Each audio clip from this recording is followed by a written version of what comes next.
Welcome to my video essay on why Marvel was so successful. This will be a 10-part series and we'll begin today. So here's part 1 and let's jump into it. Part 1, the start of the universe.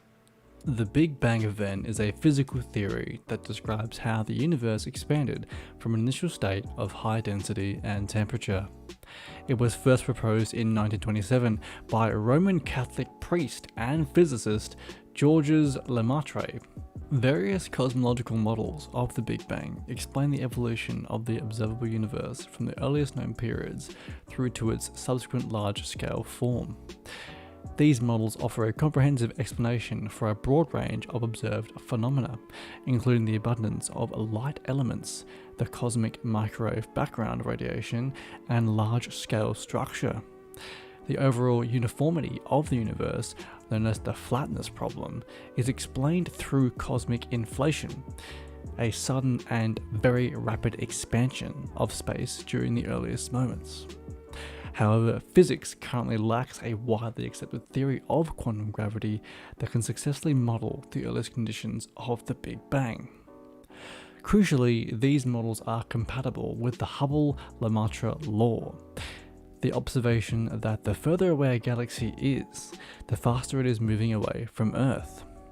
Extrapolating this cosmic expansion backwards in time using the known laws of physics, the model describes an increasingly concentrated cosmos preceded by a singularity in which space and time lose meaning, typically named the Big Bang singularity.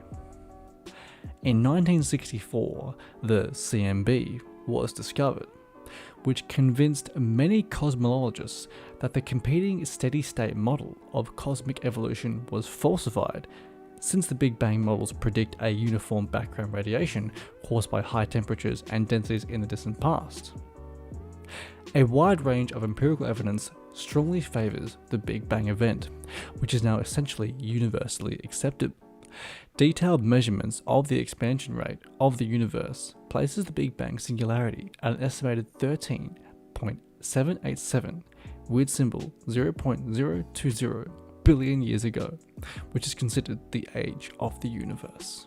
There remains aspects of the observed universe that are not yet adequately explained by the Big Bang models. After its initial expansion, the universe cooled sufficiently to allow the formation of subatomic particles and later atoms. The unequal abundances of matter and antimatter that allowed this to occur is an unexplained effect known as baryon asymmetry. These primordial elements, mostly hydrogen with some helium and lithium, later coalesced through gravity, forming early stars and galaxies. Astronomers observed the gravitational effects of an unknown dark matter surrounding galaxies. Most of the gravitational potential in the universe seems to be in this form, and the Big Bang models and various observations indicate that this excess gravitational potential is not created by baryonic matter, such as normal atoms, at all. Measurements of the redshifts of supernovae indicate that the expansion of the universe is accelerating, an observation attributed to an unexplained phenomenon known as dark energy. The Big Bang models offer a comprehensive explanation for a broad range of observed phenomena, including the abundances of the light elements, the CMB, large-scale structure, and Hubble's law. The models depend on two major assumptions: the universality of physical laws and the cosmological principle. The universality of physical laws is one of the underlying principles of the theory of relativity. The cosmological principle states that on large scales, the universe is homogeneous and isotropic, appearing the same in all directions regardless of location. These ideas were initially taken as postulates, but later efforts were made to test each of them. For example, the first assumption has been tested by observations showing that the largest possible deviation of the fine structure constant over much of the age of the universe is of order 10⁻⁵. Also, general relativity has passed stringent tests on the scale of the solar system and binary stars. The large-scale universe appears isotropic as viewed from Earth. If it is indeed isotropic, the cosmological principle can be derived from the simpler Copernican principle, which states that there is no preferred or special observer or vantage point. To this end, the cosmological principle has been confirmed to be a level of 10⁻⁵ via observations of the temperature of the CMB. At the scale of the CMB horizon, the universe has been measured to be homogeneous with an upper bound on the order of 10% in homogeneity as of 1995. An important feature of the Big Bang spacetime is the presence of particle horizons. Since the universe has a finite age and light travels at a finite speed, there may be events in the past whose light has not yet had time to reach Earth. This places a limit or a past horizon on the most distant objects that can be observed. Conversely, because space is expanding and more distant objects are receding ever more quickly, light emitted by us today may never catch up to very distant objects. This defines a future horizon, which limits the events in the future that we'll be able to influence.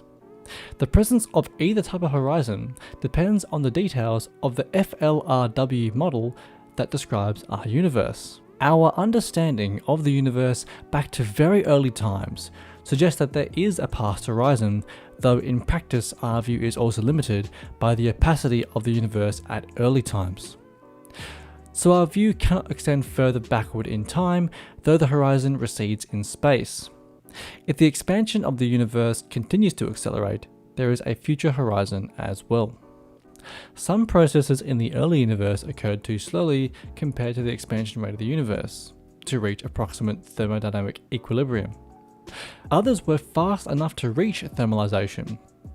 The parameter usually used to find out whether a process in the very early universe has reached thermal equilibrium is the ratio between the rate of the process, usually rate of collisions between particles, and the Hubble parameter.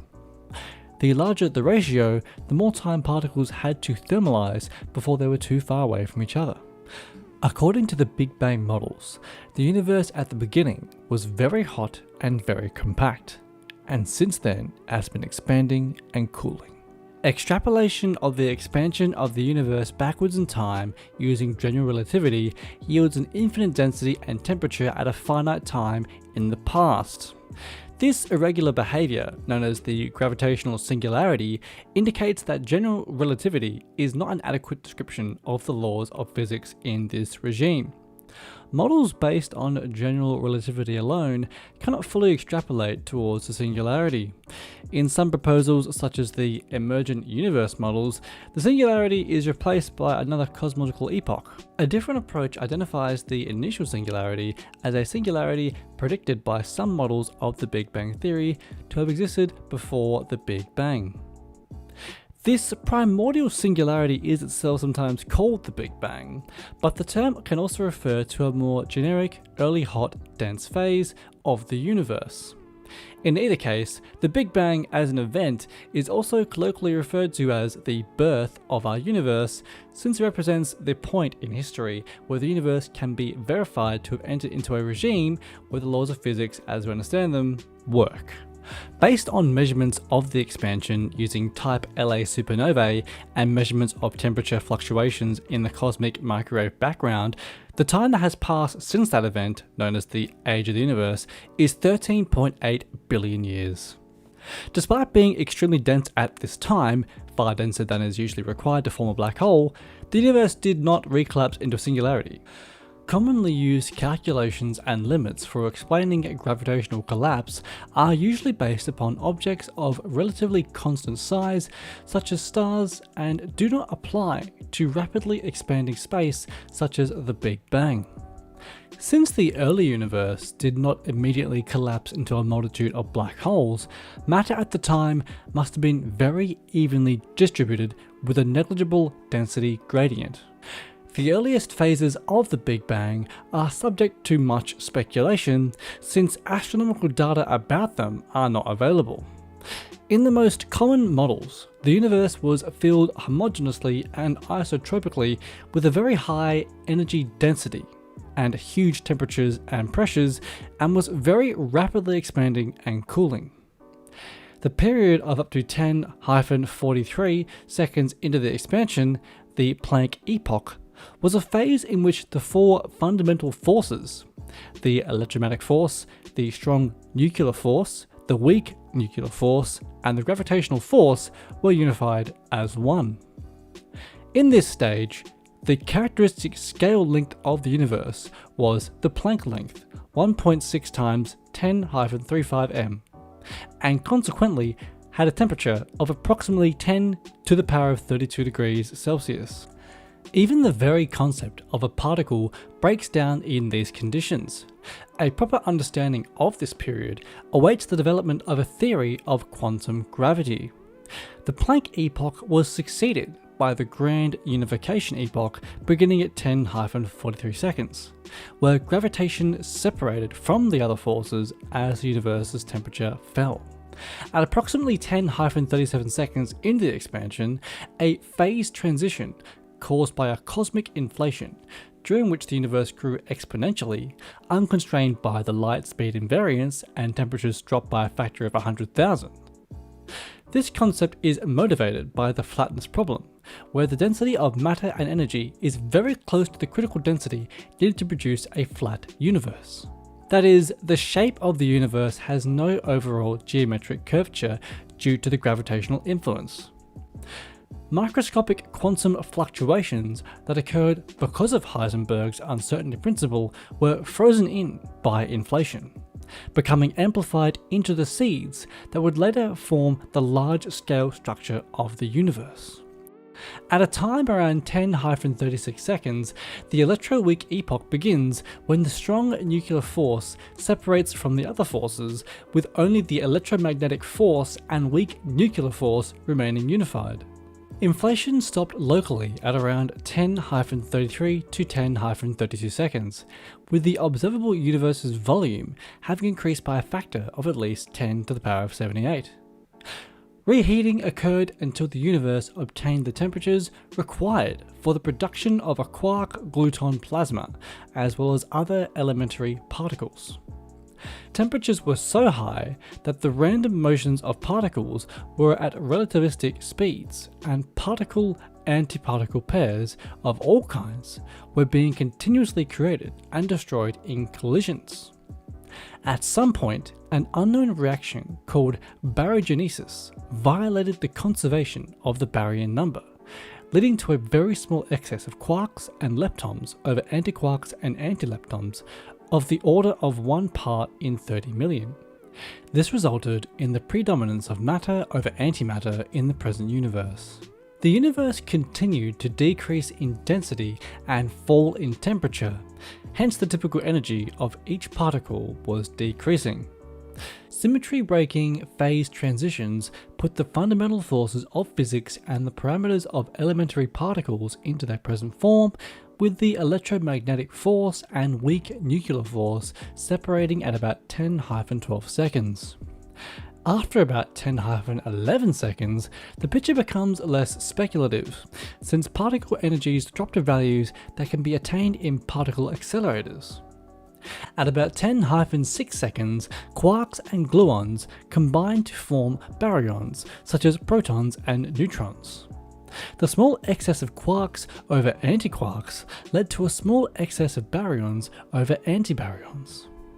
The temperature was no longer high enough to create either new proton-antiproton or neutron-antineutron pairs.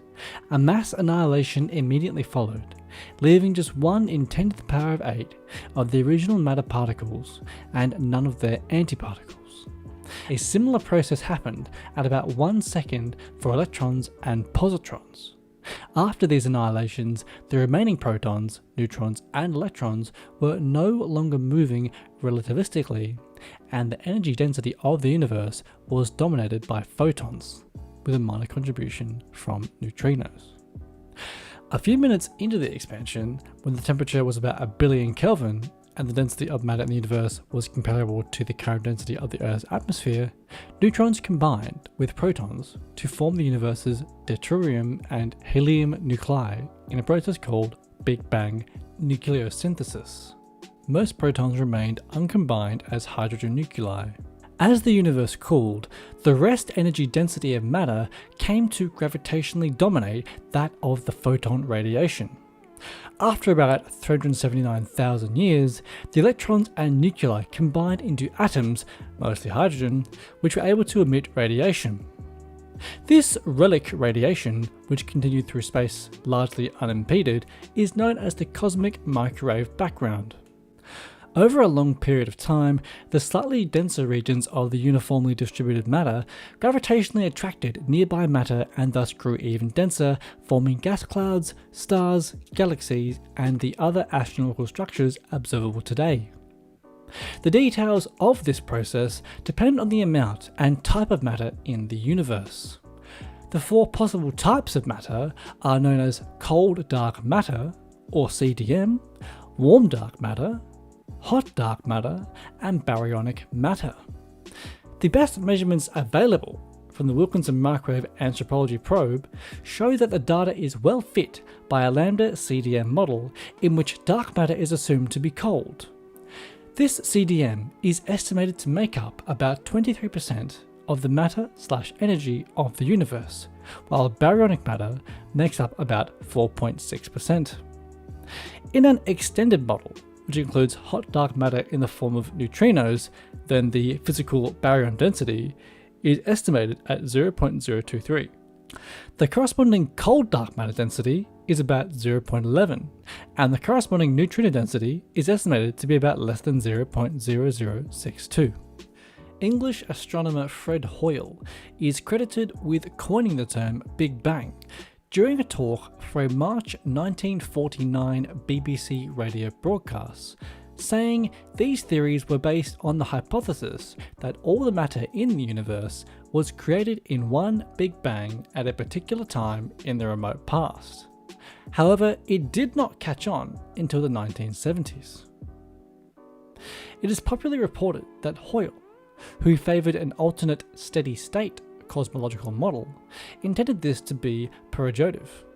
But Hoyle explicitly denied this and said it was just a striking image meant to highlight the difference between the two models.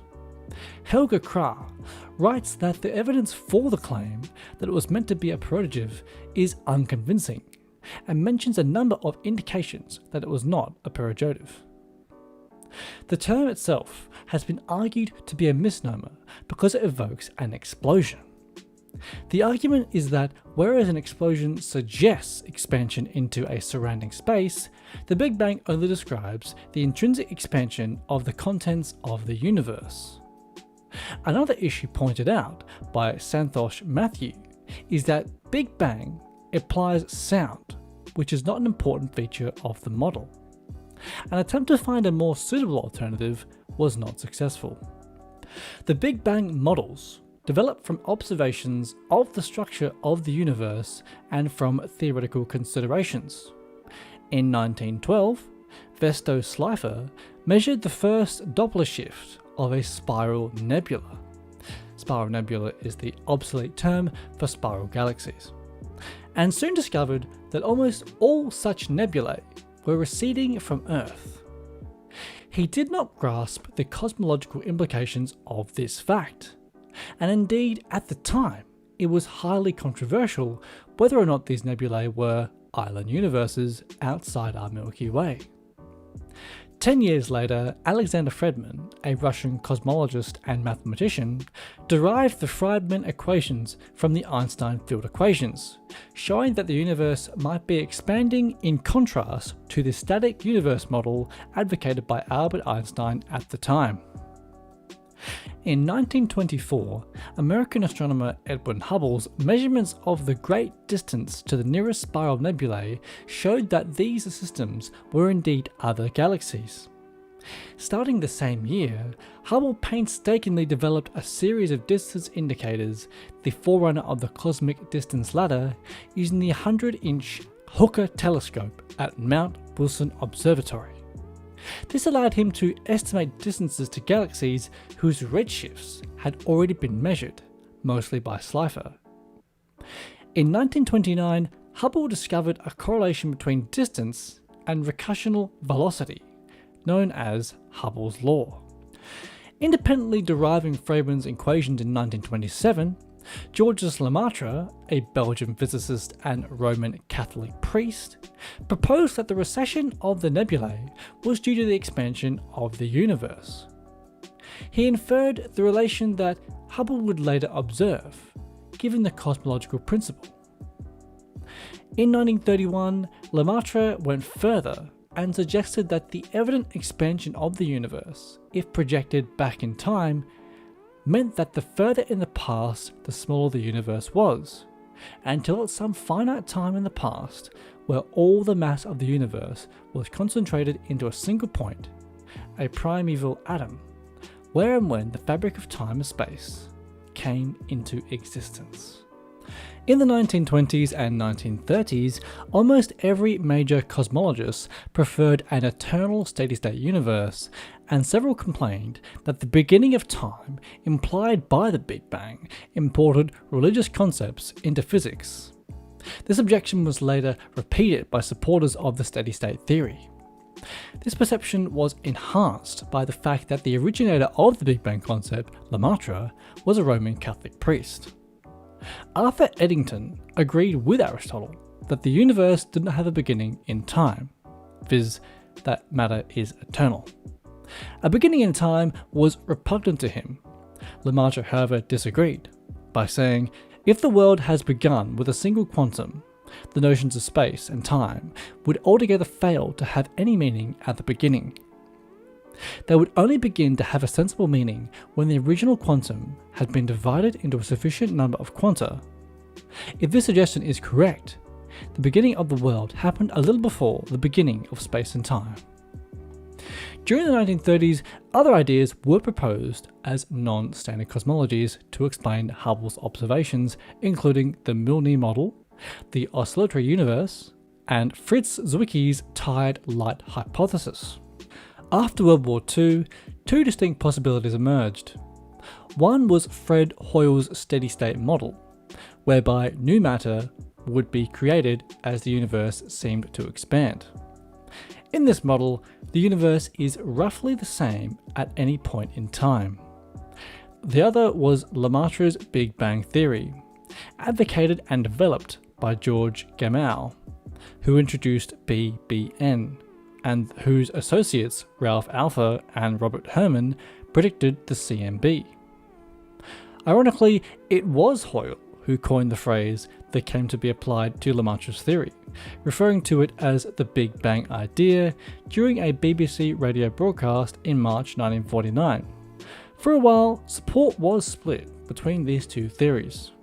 Eventually, the observational evidence, most notably from radio source counts, began to favour Big Bang over steady state. The discovery and confirmation of the CMB in 1964 secured the Big Bang as the best theory of the origin and evolution of the universe. In 1968 and 1970, Roger Penrose, Stephen Hawking, and George F.R. Ellis published papers where they showed that mathematical singularities were an inevitable initial condition of relativistic models of the Big Bang. Then, from the 1970s to the 1990s, cosmologists worked on characterizing the features of the Big Bang universe and resolving outstanding problems. In 1981, Alan Guth made a breakthrough in theoretical work on resolving certain outstanding theoretical problems in the Big Bang models with the introduction of an epoch of rapid expansion in the early universe he called inflation. Meanwhile, during these decades, two questions in observational cosmology that generated much discussion and disagreement were over the values of the Hubble constant and the matter density of the universe. Meanwhile, during these decades, two questions in observational cosmology that generated much discussion and disagreement were over the precise values of the Hubble constant and the matter density of the universe. In the mid-1990s, observations of certain globular clusters appeared to indicate that they were about 15 billion years old which conflicted with most then current estimates of the age of the universe. This issue was later resolved when new computer simulations, which included the effects of mass lost due to stellar winds, indicated a much younger age for globular clusters. Significant progress in Big Bang cosmology has been made since the late 1990s as a result of advances in telescope technology, as well as the analysis of data from satellites such as the Cosmic Background Explorer, the Hubble Space Telescope, and WMAP. Cosmologists now have fairly precise and accurate measurements of many of the parameters of the Big Bang model, and have made the unexpected discovery that the expansion of the universe appears to be accelerating. The earliest and most direct observational evidence of the validity of the theory are the expansion of the universe according to Hubble's law, discovery and measurement of the cosmic microwave background, and the relative abundances of light elements produced by Big Bang nucleosynthesis.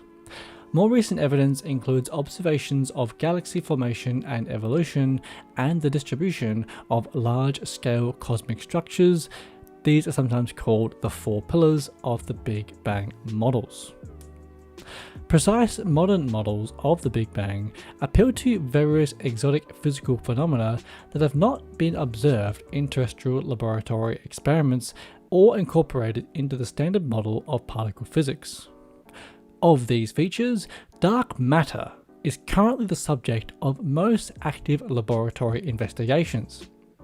Remaining issues include the cuspy halo problem and the dwarf galaxy problem of cold dark matter. Dark energy is also an area of intense interest for scientists, but it is not clear whether direct detection of dark energy will be possible. Inflation and baryogenesis remain more speculative features of current Big Bang models. Viable quantitative explanations for such phenomena are still being sought. These are unsolved problems in physics. Observations of distant galaxies and quasars show that these objects are redshifted, which means the light emitted from them has been shifted to longer wavelengths. This can be seen by taking a frequency spectrum of an object and matching the spectroscopic pattern of emission or absorption lines corresponding to the atoms of the chemical elements interacting with the light. These redshifts are uniformly isotropic, distributed evenly among the observed objects in all directions.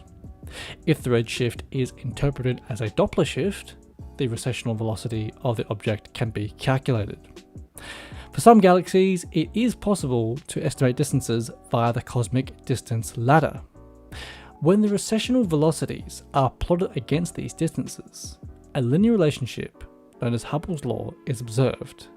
V equals HOD, where V is the recessional velocity of the galaxy or other distant object, D is the proper distance to the object, and HO is Hubble's constant, measured to be 70.4 plus 1.3 minus 1.4 kilometers/mpc by the WMAP.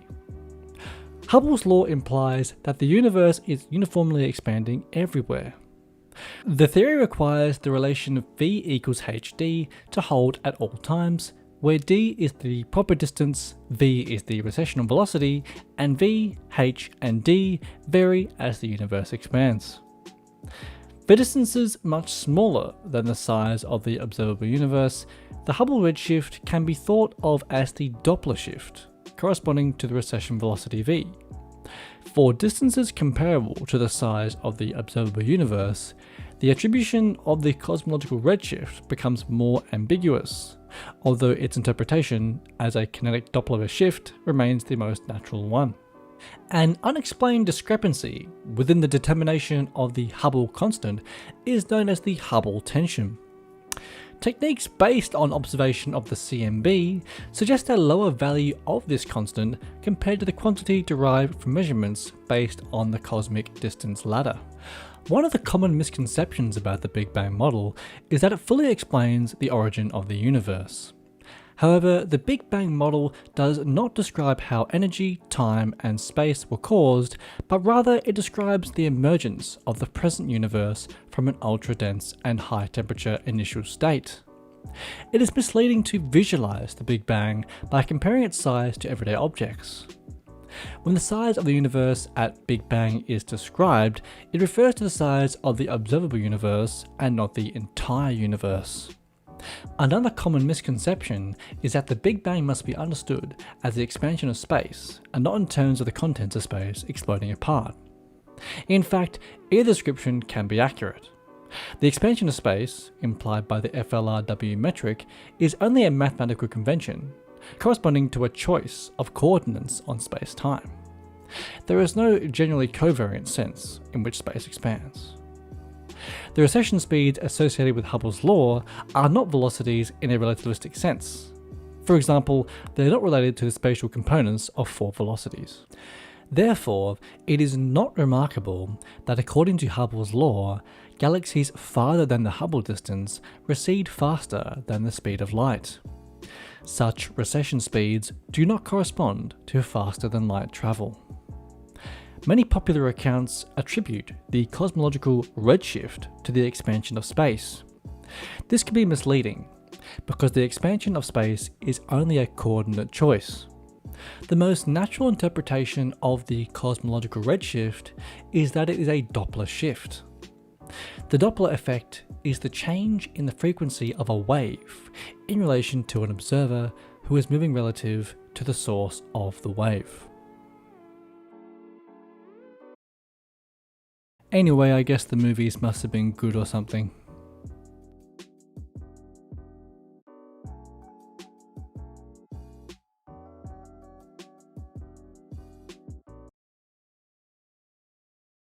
Like for part 2!